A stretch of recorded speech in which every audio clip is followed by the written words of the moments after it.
नमस्कार। आज 20 अगस्त 2022 सैटरडे को इस डॉक्टर के heart care foundation of India की इस round table expert group of environment meeting में हमारे सभी एक्सपर्ट का स्वागत है। और जो हमारे व्यूअर्स के अग्रवाल के यूट्यूब फेसबुक पेज से जुड़े हुए हैं डॉक्टर के अग्रवाल के, उन सबका व्यूअर्स का स्वागत है। और आज हमारा जो टॉपिक हमने लिया है राउंड टेबल में, हम डिफरेंट टॉपिक लेते हैं, एनवायरनमेंट, क्लाइमेट चेंज, इसके रिलेटेड जो भी बहुत से डिफरेंट टॉपिक होते हैं। आज का टॉपिक बहुत ही ग्राउंड रियलिटी पे है और टॉपिक है impact of poor waste management and other services in urban slums and unauthorised settlement and on surrounding environment. जो हमारे चाहे हर सिटी में अर्बन स्लम्स हैं या अनऑथराइज्ड कॉलोनी है, अनऑथराइज्ड जो भी सेटलमेंट हैं, इसका बहुत ही इम्पैक्ट है हमारे एनवायरनमेंट और including the on climate change. We all know the explosion in the urban population in the world results in the burgeoning of the urban slums and the continuous development of the urban slums from years poses an urgent environmental threat due to insanitary conditions and rampant disposal of untreated wastewater in drains, rivers, and other water bodies. Generally, these are area where people live in the poor constructed houses, lacking vitals like social amenity and environmental services, especially those related to water and sanitation. The lack of sanitary facilities and waste management system results in the rampant disposal of wastewater and solid waste, thereby polluting the environment, especially all the water resources. At the same time, this urban poor living in these urban slums and unauthorized settlements are more susceptible to dangerous diseases such as hepatitis, typhoid, cholera, etc. Example of our Delhi and the example of Yamuna River. We all know that Delhi generates huge amount of wastewater, and domestically generated sewage is the main reason for the Yamuna river pollution. And Delhi's estimated sewage generation is approximately 720 million gallons per day. It is a very huge amount that. And only as per the recent DJB that information, around 515 million gallons per day domestic sewage is being treated in different STP plants of the Delhi Jal Board. And therefore, more than 200 million gallons per day sewage reaches the Yamuna River daily without being treated through different drains. That was. This is mainly from this kind of sewage mainly from the unauthorized colony, urban slums, which are lacking the sewer lines and sewage disposal facility and finding its way for the drains, rivers, etc. Also, there is a huge amount of municipal solid waste also generated through these drains, also is through open channels, and it is being thrown and contributing very high amount of the biochemical oxygen demand BOD in the wastewater. These during such waste is finding its way in from area. So these are the various issues we'll discuss today, and I would like to introduce our one of the expert member today joined that today, Mr. Sunil Mahajan ji.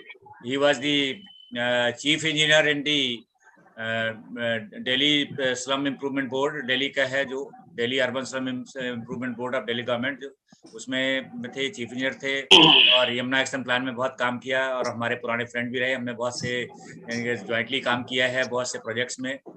तो ये आज मैं परतोष त्यागी जी से इजाज़त लेते हुए पहले मैं अब एक्सपर्ट को इनवाइट करूंगा, फिर कमेंट सर से लेंगे बाद में, पार्थोष त्यागी सर से। और साथ में हमारी मैडम मीनाक्षी दोते मैडम भी आज ज्वाइन की हैं। She is a professor in school of planning and architect जो SPA से हैं। मीनाक्षी दोते मैडम और वो बहुत ही particularly planning related and other जो एनवायरमेंटल इशू पे एनवायरमेंट प्लानिंग में वो हेड हैं और बहुत सा काम किया। हम भी मैडम के साथ कई प्रोजेक्ट में काम किया। नमस्कार मैडम। तो महाजन जी का और मैडम मीनाक्षी धोते का और हमारे जो सभी एक्सपर्ट मेंबर सबका वेलकम है। मैं रिक्वेस्ट करूंगा नाउ सुनील महाजन जी से कि जो आज का सब्जेक्ट हमने लिया है impact of poor waste management other services in urban slums and unauthorised settlements on surrounding environment, इस पे अपने जो है व्यू एक्सप्रेस करें। Over to Sunil Mahajan ji. Good morning to all.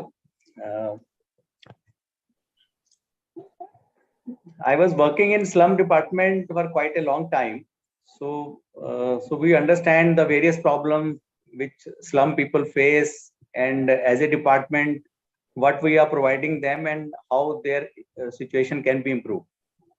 So as of now in Delhi, there are 675 slums, and there are another 82 slums which have been provisionally added. Because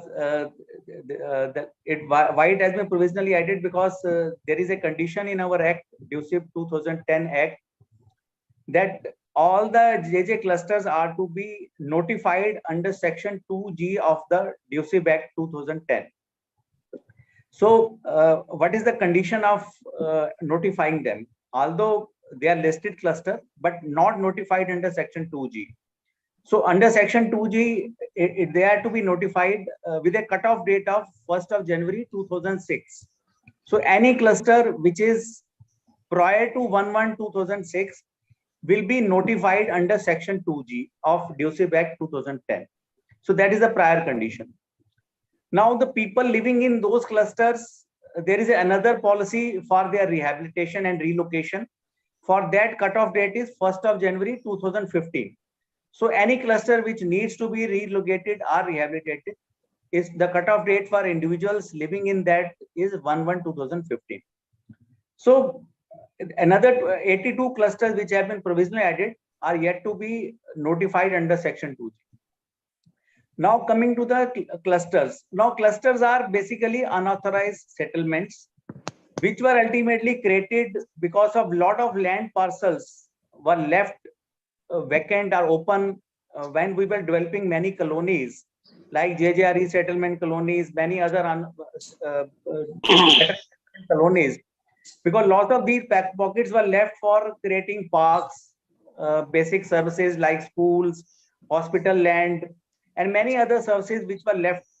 Now these could not be developed during the passage of time, and Delhi being the megapolis, people came here for want of employment needs and all that. So people squatted upon these vacant land parcels, and mainly all these land parcels are government lands, barring one or two clusters which are partly on private land.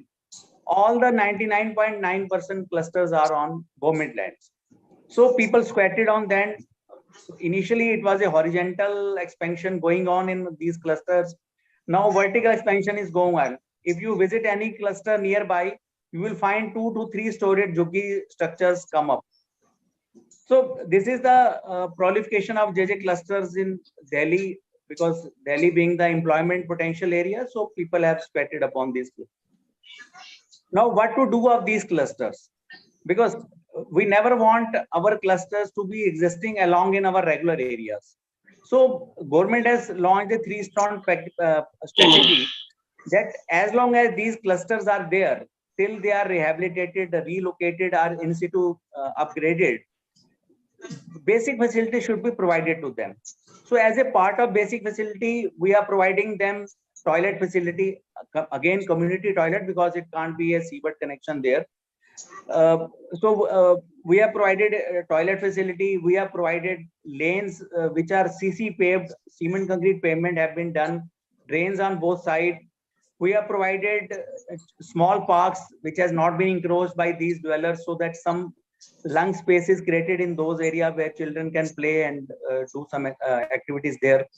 We have provided some Basti Vikas Kendra, where some NGOs can do some social activity for the benefit of people living in these slums. Street light is being provided by, street light connections have been provided by DISCOMs. Water is being provided through hydrants, and in some areas through regular connection also being provided by Delhi Jal Board. And sanitation is being done by Municipal Corporation of Delhi. So with all these facilities, these slums are proliferating and people are living there, and vertical expansion is going on. Now, over a period of time, government has evolved many schemes for their rehabilitation. Earlier, all these clusters were relocated only because that land is required for bringing up any hospital, school, or any other facility which was early neglected or not taken up in time. So these people were shifted as a part of earlier scheme. They were being given plots in all the peripheral areas of Delhi, again 30-40 kilometers away from the city centers. So initially the plots were given of 18 square meter size, then reduced to 12.5 square meter size. Later on, this Jawaharlal Nehru Urban Renewal Mission scheme came. So where government thought that against plots, let them provide the housing. So flats are being constructed and they are being provided. So after 2007, this JNNERM scheme came up, and a lot of flats were constructed jointly by DSIDC and DUSIP. So around 52,000 flats were constructed. Out of that, 16,000 flats are still lying under construction by DSIDC. But over a period of time, we could only relocate very few people. The cluster which were really required by land owning agency for their needs, only those clusters could be shifted. So people continue to live in slums as it is. So basic amenities are there. Over a period of time, lot of facility have been extended. We tried our model of model basti cluster in these clusters, because these cluster people are facing lot of difficulties, because different departments are working in these clusters. So there is a issue of coordination between these departments. So we evolved a concept of model basti, where we took the advantage of already working NGOs, which are very good NGOs working closely with these people, so that they can convert services to them. Because otherwise, people living in clusters are facing a lot of difficulty for them. They have to visit to departments and no one listen to them. And ultimately, they are deprived of certain things they want to create in their bastis. So model basti concept was introduced some time back, and few NGOs which are actively involved, they are doing good job, and some convergence schemes were also done, and a few clusters are really benefiting out of that. But rest of the clusters are just living like that. So we, as a department, we have evolved many schemes, because over a period of time, we have seen that the houses which we have constructed are all in the outskirt periphery, and people don't want to go to those far-flung places. So that is a very difficult, and over a period of time, we could not shift them. Hello. So please continue. before I left the department, we made a lot of schemes for their rehabilitation and relocation. And in our duty policy of relocation and rehabilitation, there is a clause given in that any rehabilitation and relocation will be done within 5-kilometer radius. So their livelihood is not uprooted actually, because earlier we were sending them 40 kilometers away. So they don't want to live there, finally sell off their plots or flats which we have given to them, and again come back to the same locations. So we made a lot of schemes for in situ rehabilitation. We have identified many plots which are lying vacant, because clusters shifting is a very big issue.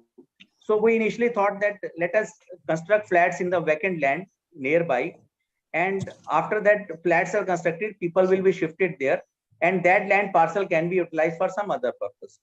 And since we are going high rise, 14-15 storage flats we are now trying to make. So a lot of people will be adjusted in that, because density as of now is allowed 900 dwelling units. So a lot of people will be given flats in that. And even as a part of scheme, 40% land can be utilized for commercial utilization. That is the whole process which department thinks of doing. This all is the basic background which I wanted to share with you.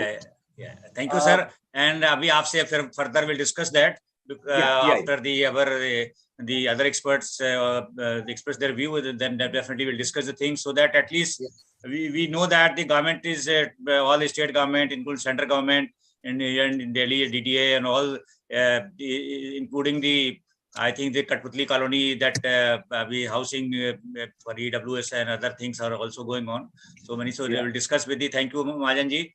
And now I request the Meenakshi Dhote madam, if you can, madam, unmute, and because you, I think, better the planning of the government, particularly, so that in future these kind of unauthorized things like unauthorized slums or unauthorized settlements do not come, and the whatever the planning should be, all the environmental services within the area should be there. All the waste management facility, STP, or the solid waste disposal facility, and solid waste recycling, the composting facility, all should be. I think that should be within the colony and future. So we need your view on today's subject.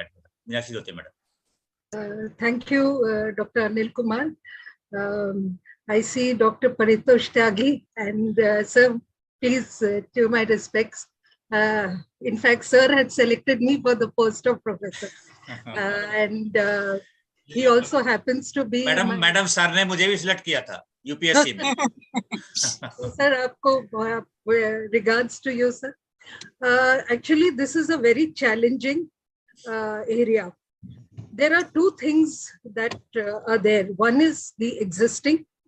There is a whole lot of population which is already staying in the slum areas, unauthorized colonies, and many of them, as Mr.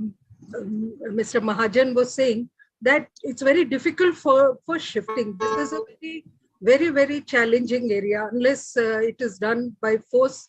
People don't want to leave the place where they have their economic source of income attached to that and other facilities. The second thing is if you have to construct new greenfield area, a new plot, it is still better. We can provide facilities and things. The challenge with the new area is maintaining them once they have been established. And once the authorities have constructed, given them that thing, there should be a system in place where these facilities, for common facilities such as parks, playgrounds, drainage, these have to be functioning. Because if they do not function, the area's sanitation becomes a factor of concern. Secondly is those areas which have already come up, which are already there, in situ upgradation. Situations vary from places to places. I remember when we were involved way back in 1990 in the Dwarka sub-city. I was working as an assistant there. Already this Palam, Uttam Nagar group of colonies were already there. And DDA had this challenge of having this urban extension there. So these colonies had to be part and parcel of it. And I remember one of our elements in our terms of reference was to identify the open spaces in this built fabric and locate the social and physical infrastructure there. Also, as part of the recommendations of the report, it was mentioned that sewerage, water supply, and all has to be provided. These lines are laid out and everything, but once the sewerage is collected and the disposal is whether it is properly done. We recently had a student studying the Palam drain, portions of which is uncovered, क्योंकि कुछ portion को cover करके road बना दिया था उसमें. So he was surveying the people living. One thing is that everybody wants that area to be clean. Once the area is clean, then where is it being disposed of? It is adequately disposed is also something which has to be assured for year by year. Then only we can maintain it. Because when he was interviewing one doctor there, and what are the problems people face and all. So he was saying, jab fumigation karte malaria, I mean during the monsoon and all that, there are a lot of pigs there because of the garbage. वो bridge के नीचे चले जाते हैं and they die there.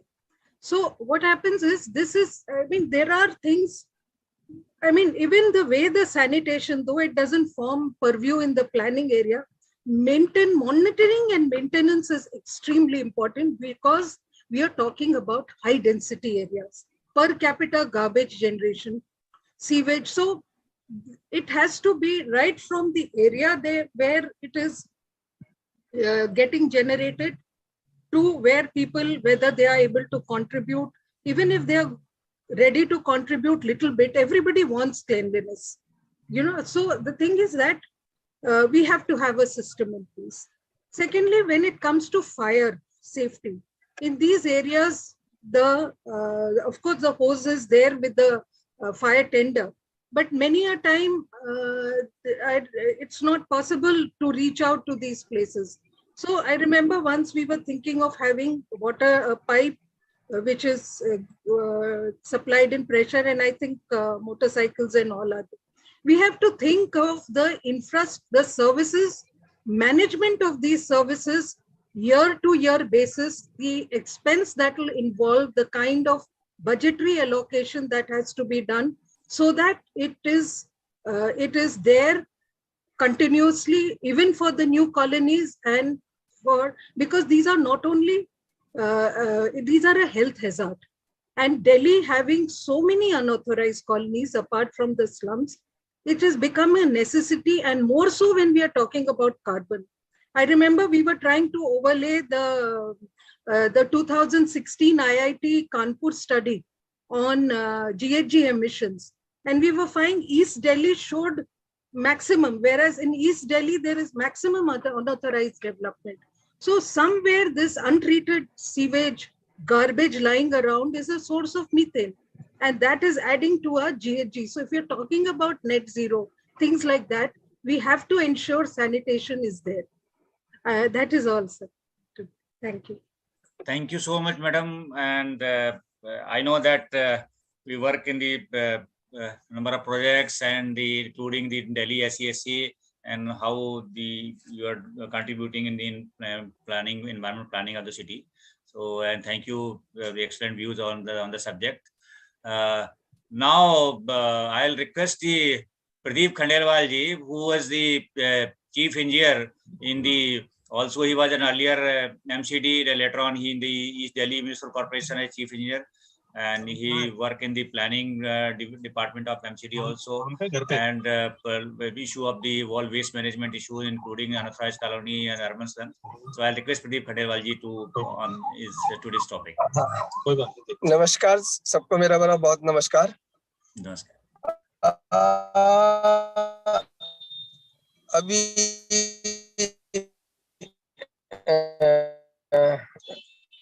Sunil महाजन ने और वो सब चीज ऑन पेपर वाली बातें बता दी। फिजिकली फील्ड में क्या हो रहा है वो मैं थोड़ा सा एक्सप्लेन करना चाह रहा हूँ कि हम कितनी भी सर्विसेज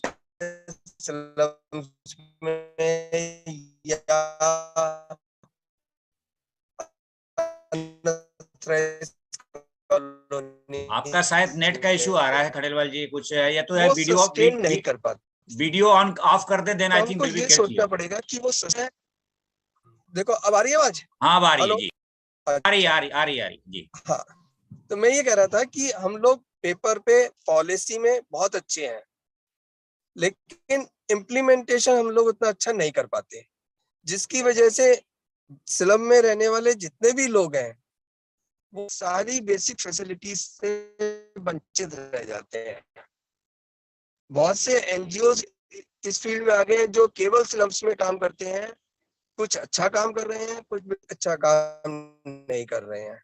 तो एक मतलब काम करने के तरीके को हमको देखना पड़ेगा, क्योंकि ये बहुत बात बिल्कुल सही है कि स्लम्स में काम करना बहुत डिफिकल्ट है। जिस तरीके से वहाँ ग्रोथ है, जिस तरीके से वहाँ पे इंफ्रास्ट्रक्चर है, जिस तरीके से वहाँ के लोग हैं, अब क्योंकि इंडिया में पॉवर्टी बहुत ज्यादा है, तो अगर हम कोई भी एक फैसिलिटी वहां पे इवन रोड के लिए पत्थर भी रखते हैं तो नेक्स्ट डे वो गायब हो जाता है। कूड़े के लिए बिन रखते हैं, नेक्स्ट डे गायब हो जाता है। सीवर के लिए पाइप डालना के लिए रात को रखो, सुबह नहीं मिलते।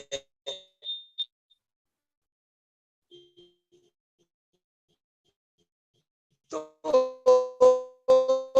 एक सोच को हमको देखना पड़ेगा कि ऐसा बहुत परेशानियां हैं, इसको कोई डिनाई नहीं करता है कि नहीं सबसे ज्यादा शिकार होते हैं। अगर फायर लगती है तो सबसे ज्यादा स्लम्स में लगती हैं। अगर हैवी रेनफॉल होता है तो सबसे ज्यादा नुकसान स्लम्स में होता है। अगर गर्मी बहुत ज्यादा होती है तो सबसे ज्यादा लोग बीमार स्लम्स में ही होते हैं। 1988 का एग्जाम्पल तो सबको ही पता होगा कि नंद नगरी और सुंदर नगरी में जो हाल हुआ था हमारा। तो सेवा का भाव स्लम्स में काम करने के लिए बहुत जरूरी है, जो आज की डेट में मिसिंग है। आज की डेट में जो भी काम हो रहा है वो पर्पस से हो रहा है, या तो मुझे नाम कमाना है, या मुझे पैसा कमाना है, या मुझे कुछ करना है। जहां तक के टॉपिक की बात है, स्लम्स में कूड़ा खरीदने का, कूड़ा कलेक्ट करने का सिस्टम, तो कोई भी सिस्टम बनाना बहुत डिफिकल्ट है। अंदर मेरी रिक्शा भी नहीं जा पाती स्लम्स के अंदर, तो मैं कूड़ा नहीं कर सकता। मैनुअली जाके कलेक्ट करता हूँ तो बाहर रखने की जगह नहीं है मेरे पास। तो एक हम लोगों ने बहुत प्लान बनाए थे कूड़े को मैनेज करने के लिए, वहाँ लोकल लोगों के से कोऑपरेट करने के लिए, के साथ मिलके बहुत से प्रोग्राम बनाए ये स्लम्स में कि किस तरीके से आप कूड़े को हमको किस तरीके से कलेक्ट दे सकते हो, सो दैट हम प्रॉपरली कलेक्ट करें। सफाई करना वहाँ पे पॉसिबल ही नहीं है। लोगों का मतलब जो भी पैसेज होता है उस तक में लोगों ने अपना इंक्रोचमेंट टाइप कर रखा है। तो महाजन साहब को एक्चुअली मैं चाह रहा था ये सब चीजें बताते हैं कि इतनी सर्विसेज देने के बावजूद भी हम लोग स्लम को इम्प्रूव नहीं कर पा रहे हैं। सरकार नो डाउट बहुत पैसा खर्च कर रही है स्लम्स पे, लेकिन खर्चा नहीं हो पा रहा है। तो एक जो बेसिक प्रॉब्लम्स है स्लम्स में, उसके बारे में थोड़ा सा डिस्कशन करना पड़ेगा। मैं सोच रहा हूँ महाजन साहब को आप एक बार फिर से चांस दीजिएगा, जी तो जी वो बता पाएंगे कि क्या इशू है जो कि हम लोग सब कुछ मेहनत करने के बावजूद भी इम्प्रूवमेंट नहीं दे पा रहे हैं। सबसे ज्यादा मेरे स्लम के भाई उसमें हर कैलेमिटी में सबसे ज्यादा अफेक्टेड होते हैं। Thank you. Thank you Khandelwal ji. मैं डिस्कस करूंगा अभी महाजन जी से, बट उसके पहले मैं रिक्वेस्ट करूंगा शाह साहब, आप अनम्यूट करेंगे please. Deepankar Shah ji.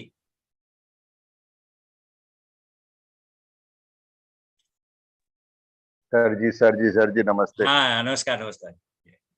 After a long pause, I'm sorry, but वो था कि जन्माष्टमी के सबको शुभकामनाएं आप लोगों को सबको। थैंक यू आपको भी। एक्चुअली मैं जितना बताना चाहता हूँ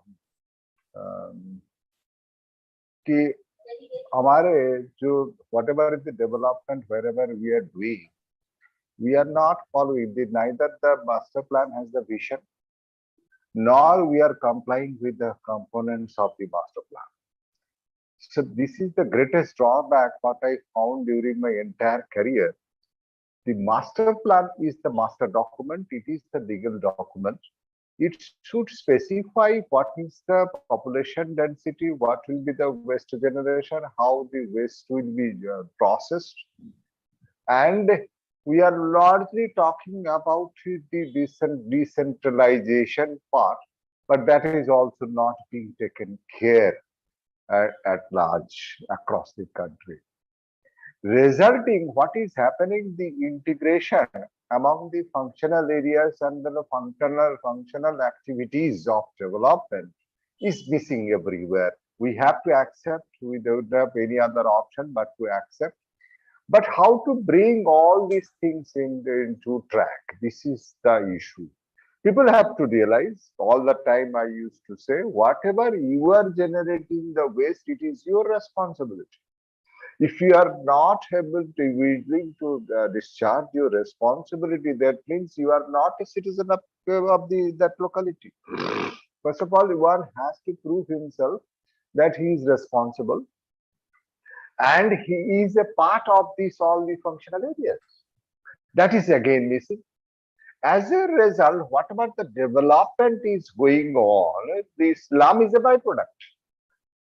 And slum is an unorganized sector. We are not talking about to take along with us. We are not, we are neglecting them. We have development. Slum is a byproduct of all development, entire development. And we don't want to consider them. They are the part of the society.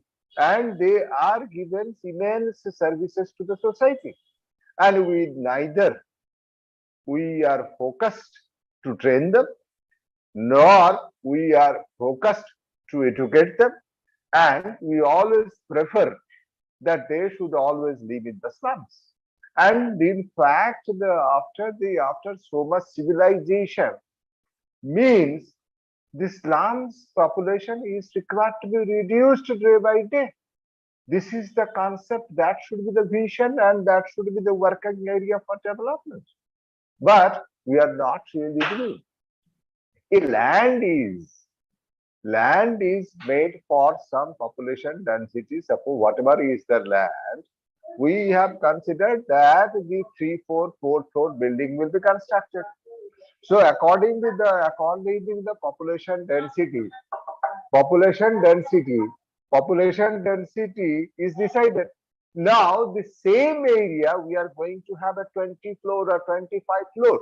That resulting, what is happening then now, not only the population density is increasing and the waste is increasing, sewage is increasing, and management of the sewage and the waste thing, the more infrastructure is required and more manpower is required, rather the more trained manpower is required, that we are not working really. How to mitigate? I was in the ESC meeting, ESC committee. I never found that whatever the development of the projects activities are on, the mitigation measures are addressed. The environmental burdens are addressed. That is, nobody is taking care. I have this land, there's some thumb rule, some 20% plant green area will be developed, we'll have decentralized center. But in practical, whenever I wait for the monitoring of these conditions, it is not being fulfilled, resulting accumulation of our problems, accumulation of our issues, accumulation of our health hazards and environmental result. So integration, attachment, association, and development has to go together. This is the thing just I wanted to convey through this forum. Thank you so much, sir. Thank you, Sasa. Thank you so much. We could hear you after, I think, a few weeks. That was it. So thank you so much.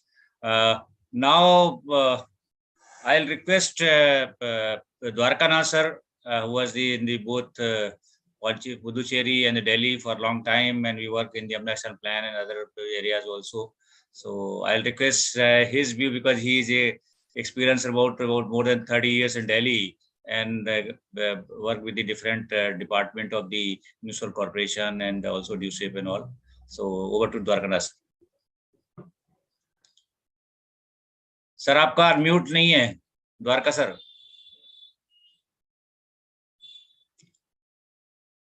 Dwarka, can you hear us Dwarka ji? जन्मदिन मना रहे होंगे, celebrating his birthday.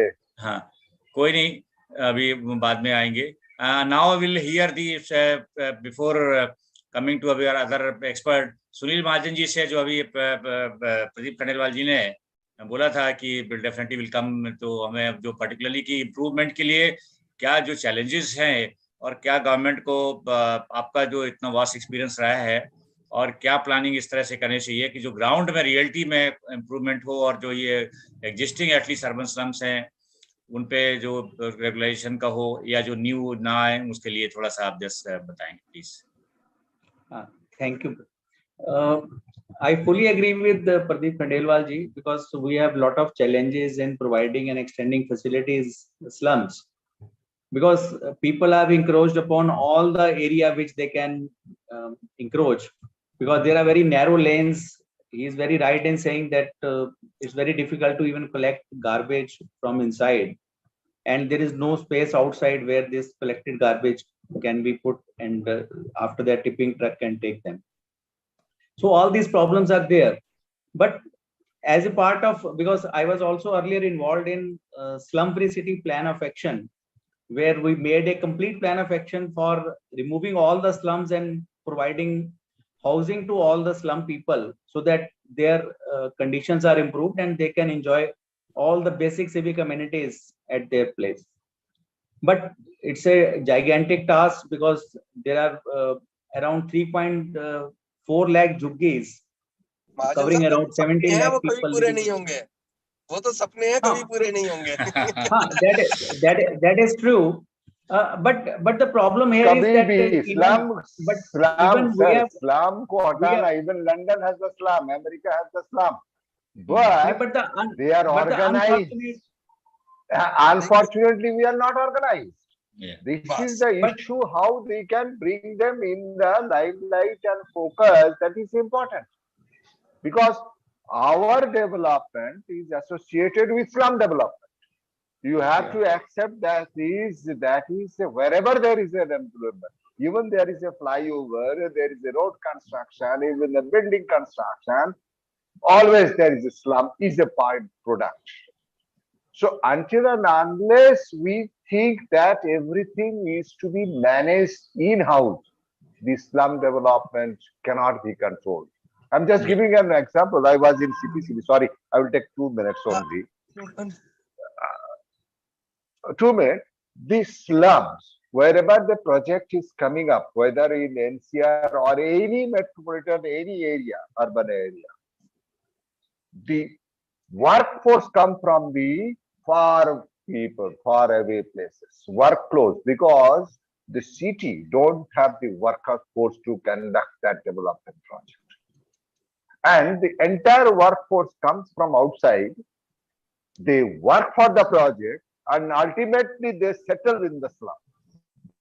This is the problem. Until and unless we have created our own workforce within the city, this will keep on going, because we are dependent on outside workers, and that's why it will keep on growing the slum. Sorry, sir. Thank you. Thank you, Mahajan ji. Please. इसमें एक line और add करूंगा. उनको rehabilitate करने के लिए भी उनके एरिया में हमने स्लम्स को वो रीसेटलमेंट कॉलोनीज में कन्वर्ट किया. इवन रीसेटलमेंट कॉलोनीज में भी we are facing the same problem. Yeah, very true. But in 2020, central government has come up with a scheme of affordable rental housing scheme. So the problem which earlier speaker was telling, that because a lot of infrastructure projects are going on and a lot of labor involvement is there, and once the project is completed, people remains there and squat in slums. So to meet out that problem, central government came up with a scheme that all the flats which we have already constructed and they are lying vacant because of many reasons, political or otherwise, we could not relocate the slums to these houses, and these houses are getting deteriorated over a period of time, and they are just lying idle. So these flats can be used as a rental housing scheme. So that will take care of the problem which labor which comes for the projects for certain duration. So those can be accommodated there, because recently we also got a request from DDA for such a project. DDA is taking up many in situ rehabilitation projects, but for that project, for intervening time of 2 to 3 years when the construction takes place in that cluster area, people need to be shifted to some transit housing. So they requested us to provide houses to be used as rental housing and they will, the contractor which is taking up their in situ project will pay 6,000 per month rent to DUSIP for using those flats for a period of 3 years. And after all, later on, it can be reverted back to DUSIP. And through that rent, maintenance and other expenses can be met out. So that issue is also going on. But there is a fiasco between the Delhi government and central government. The Delhi government wants that these flats should be given on right basis to slum dwellers. Central government wants that now all the lying vacant flats are to be used for rental housing. So there is a conflict going on, and flats are just lying idle. So issues are there.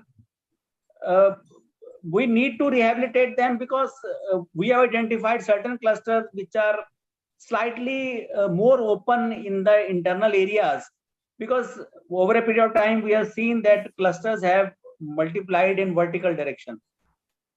But Delhi being in the zone 4, earthquake 4 zone, so any severe earthquake coming in near times, so these slums are going to be demolished, because they have just created these slums on half a brickwork and created 3-story structure.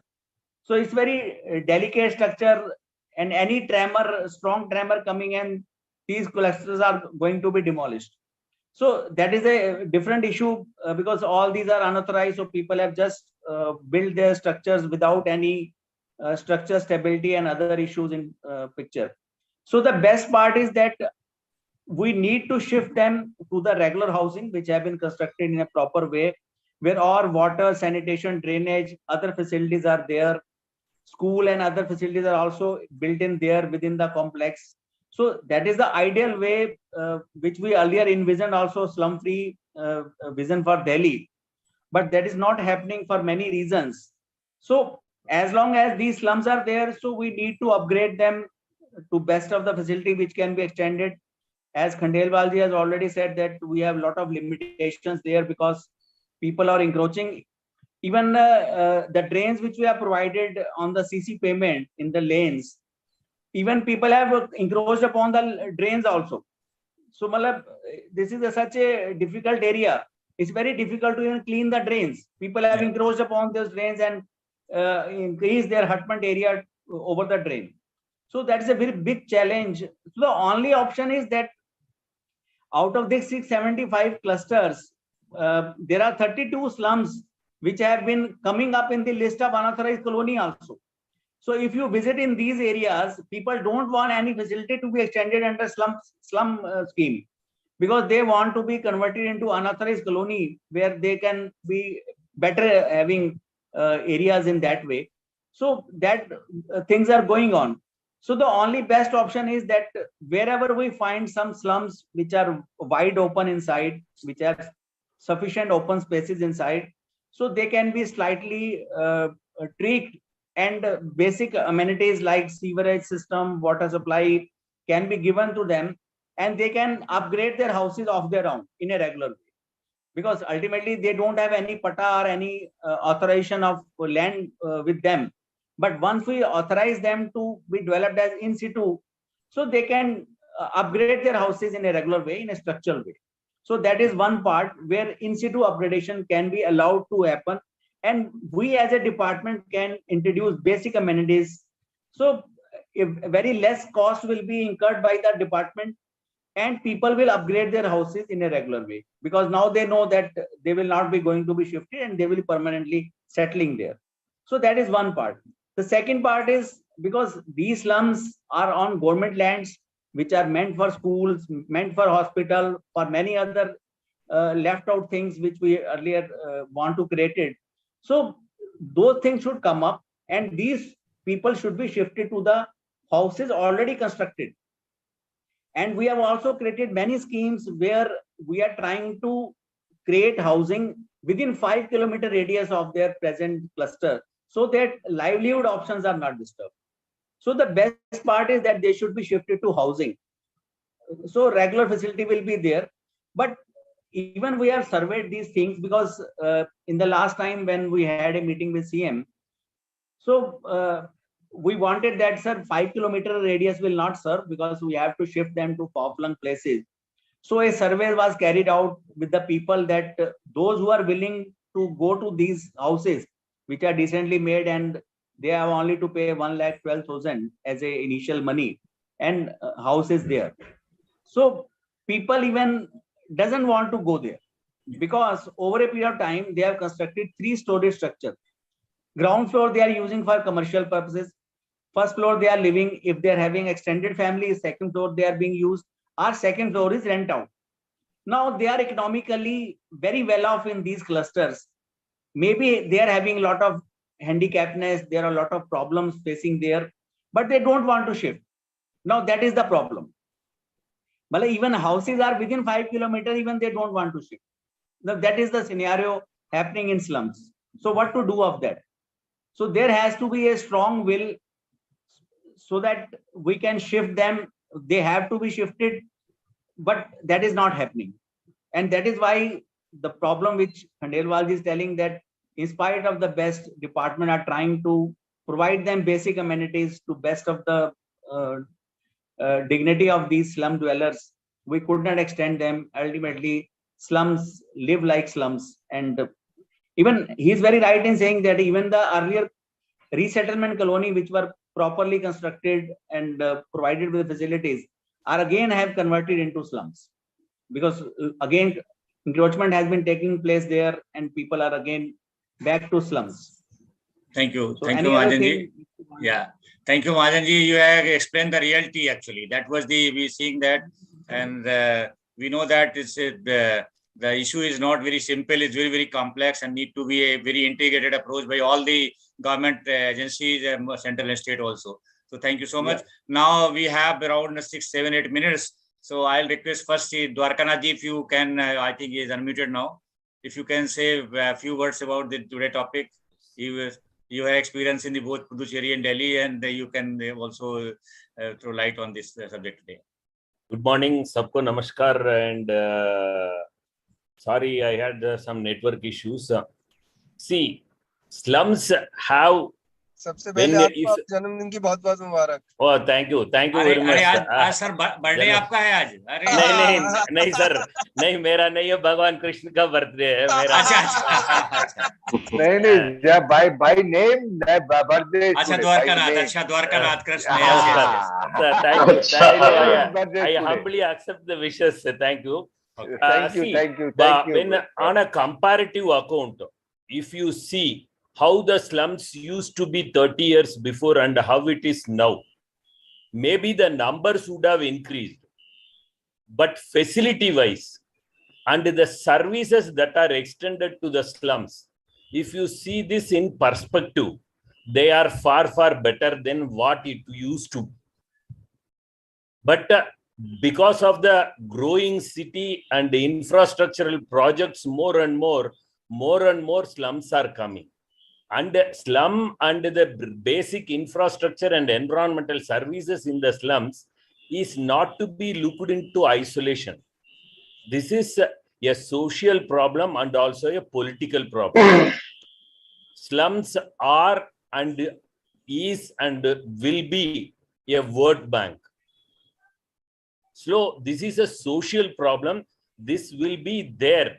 And you remember just now Mr. Mahajan explained how 3-storied buildings are constructed, and so many people, even if you want to relocate them, they don't want to do it. See, slums start as a basic necessity. Later on, it becomes their livelihood, and then greediness comes.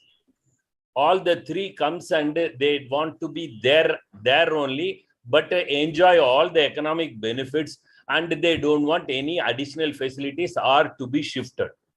And because they are vote banks and they are more in numbers, they are listened to. Whereas genuine DDA flat owners, if they want any facility or services, they will not be given. So this is a reality. And then, when the greed becomes more and more, lot of vested interest and court cases also come into ways. Many inherent judgments that comes, that prohibits the civic agencies in extending more and more services to those places. So this also should be kept in account. What is needed is like how when a coalition government comes in central government or in any state government, how they agree on a common minimum program. Different parties will have different ideologies, but they come together with a common minimum program. In the same way, for urban cities, cutting across party lines, you should have certain common minimum programs or agenda which no party should come in between. If there is a zero tolerance policy on new slum, all parties should agree to. And if the labor cost and the transportation of labor cost in the infrastructural project, if it goes up, let it go. Whoever is constructing big houses and infrastructural projects, all of them have to take into account these additional costs. When cement cost is increased and when steel cost is increased, they are factoring in those things. Then why not labor cost and also labor transportation cost? If labor has to come from 25 kilometers, let them be transported. This cost has to come into account, and it has to be the part and parcel of the investment project, and these things should be factored in. Unless otherwise, these two things are not factored in. One is a common minimum political agenda that there will be a zero tolerance. I always used to tell when I was in service in Delhi, and also Mr. Mahajan highlighted these things. We should not forget that we are in zone 4 and zone 5, between zone 4 and zone 5 of earthquake prone zone. And remember, according to him, he is told more than 10 lakh Jugis clusters are there in the national capital. God forbid and nothing should happen. But if at all a major earthquake strikes, think of the plight of those Jugis, which is having half brick as mentioned by him.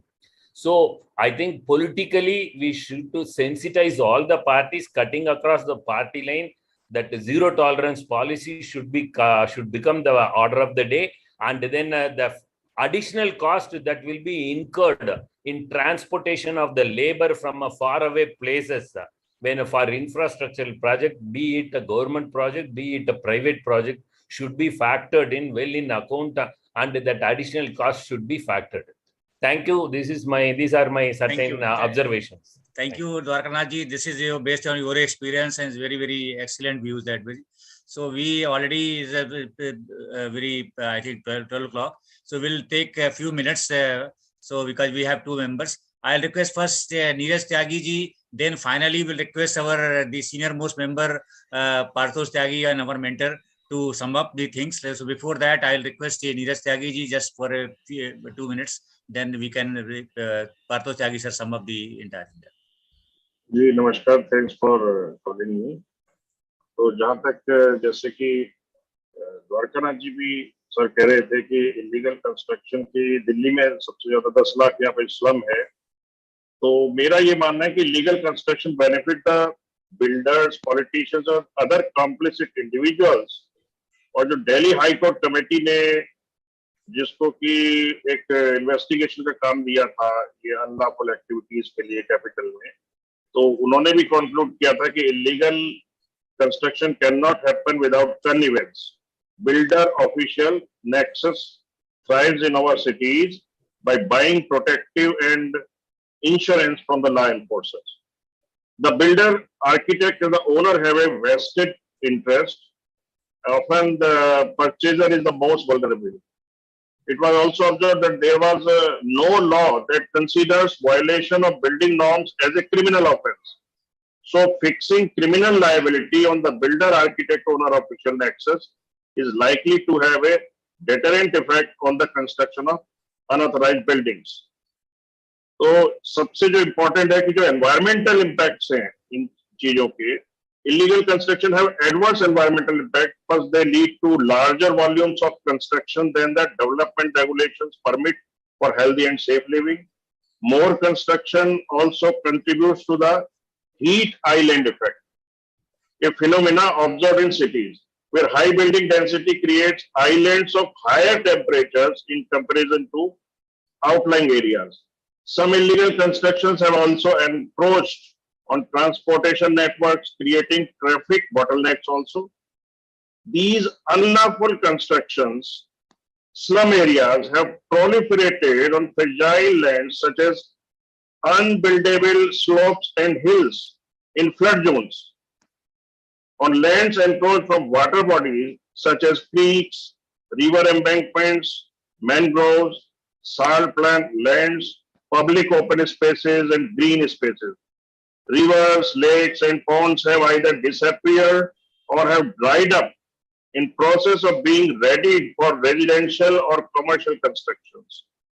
There are consequences for the families that occupy such lands as their lives are under constant threat of floods and landslides.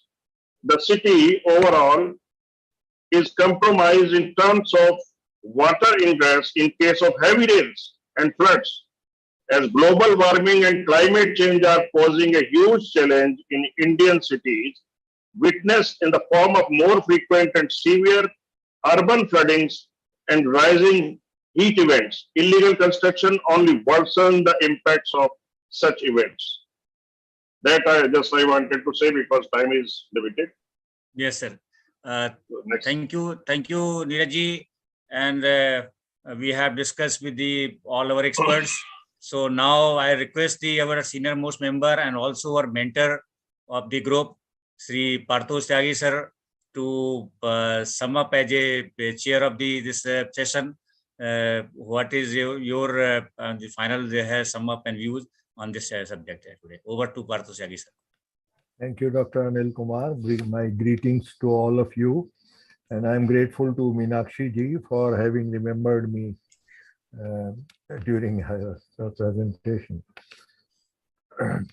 The summary of today's discussion says that slums are a byproduct of development, urban development. Now, nobody disagrees with that. The only point where I disagree is that it is not an inevitable byproduct. It is an avoidable byproduct, and some hints about it were very clearly given by Dwarkanath ji about how provision should be made and how it should be enforced. Then there will be no slums. Fact is that if slum is an unintended product or result, then there is some error in the project, either in planning or in implementation. So there is nothing which is unintended should come up as a surprise. So therefore, I think the urban planners have a lot to think about it and see that this unintended product does not appear before the society.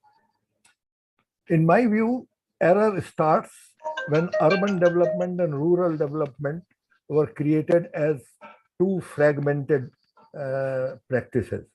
Although in UP, I remember there was a town and country planner, but I also remember that they were concentrating only on master plan of 5 large cities of Uttar Pradesh. So that way, I think there has been too much focus on urban development, whereas it should have been an integrated development. There is nothing which so clearly divides the urban and the rural. And there is always a suburban which becomes urban, and then the suburban moves further. So therefore, it is a very wrong planning. And in fact, while we compliment our urban development planners to have developed the city so well, I think they are also responsible that so much migration has increased because of the wide difference between the urban and rural amenities. And for that, both the urban and rural planners are responsible. Unfortunately, both of them sit in the cities, and out of sight is out of mind. Therefore, all of them, whether they are for urban development or rural development, in their mind, they are working only for urban development. I am very, very surprised how such an idea as was mooted by our former president, that is the provision of urban amenities in rural areas.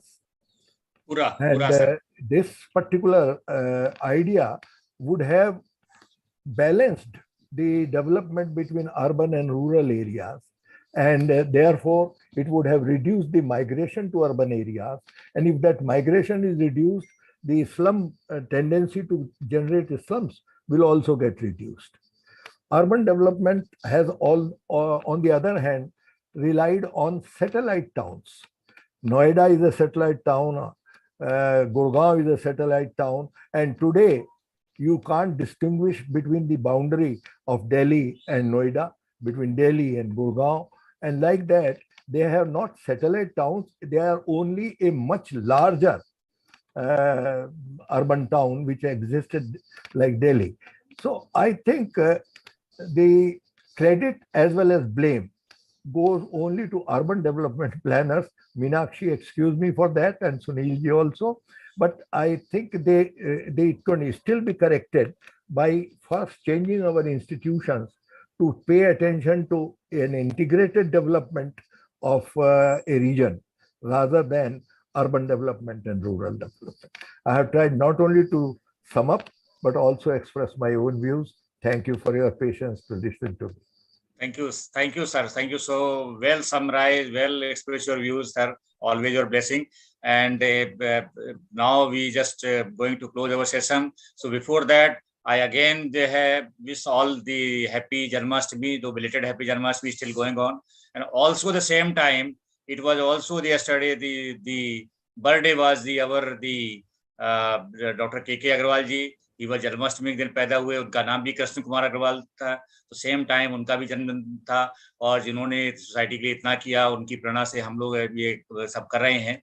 तो कृष्ण जन्माष्टमी के दिन भी कृष्ण कुमार उनका भी नाम था, और उन्होंने भी समाज के लिए, जैसे कृष्ण भगवान ने भी पूरे समाज के लिए किया, वैसे डॉक्टर के अग्रवाल जी ने भी समाज के लिए करते करते हम लोग भी चले गए, और हम लोगों की जिम्मेदारी दे गए कि आप भी इसी तरह से कंटिन्यू करें। तो इसी के साथ सभी जितने भी हमारे एक्सपर्ट्स का धन्यवाद करते हुए, और पार्थो त्यागी जी का, और सुनील महाजन जी का, and Deepankar Shah ji, and Khandelwal ji, Dwarkanath ji, Neeraj ji, and सभी जितने एक्सपर्ट और हमारे व्यूअर्स का धन्यवाद करते हुए इस मीटिंग को क्लोज करते हैं। डेफिनेटली आई थिंक इससे हमें डेफिनेटली जो भी हमारे व्यूअर्स होंगे, या जो हमारा इसके एक समरी डिफरेंट सर्कुलेट होती है, हमारी जो इसकी ICFI की आजकल प्रेसिडेंट हैं डॉक्टर बीना अग्रवाल, इसको जो है सब जगह समराइज करके डॉक्टर संजीता हैं, वो समराइज करके उसको घर भेजते हैं सबको, तो इससे बेनिफिट होगा। And definitely it is already available with the DRKK Agarwal YouTube and Facebook page, उसमें ये देख सकते हैं। तो आई थिंक कि जो आज का डिस्कशन है, it will benefited, and may be the particular government policies also need to be integrated with the current situation. Thank you so much. Thank you everybody. Thank you.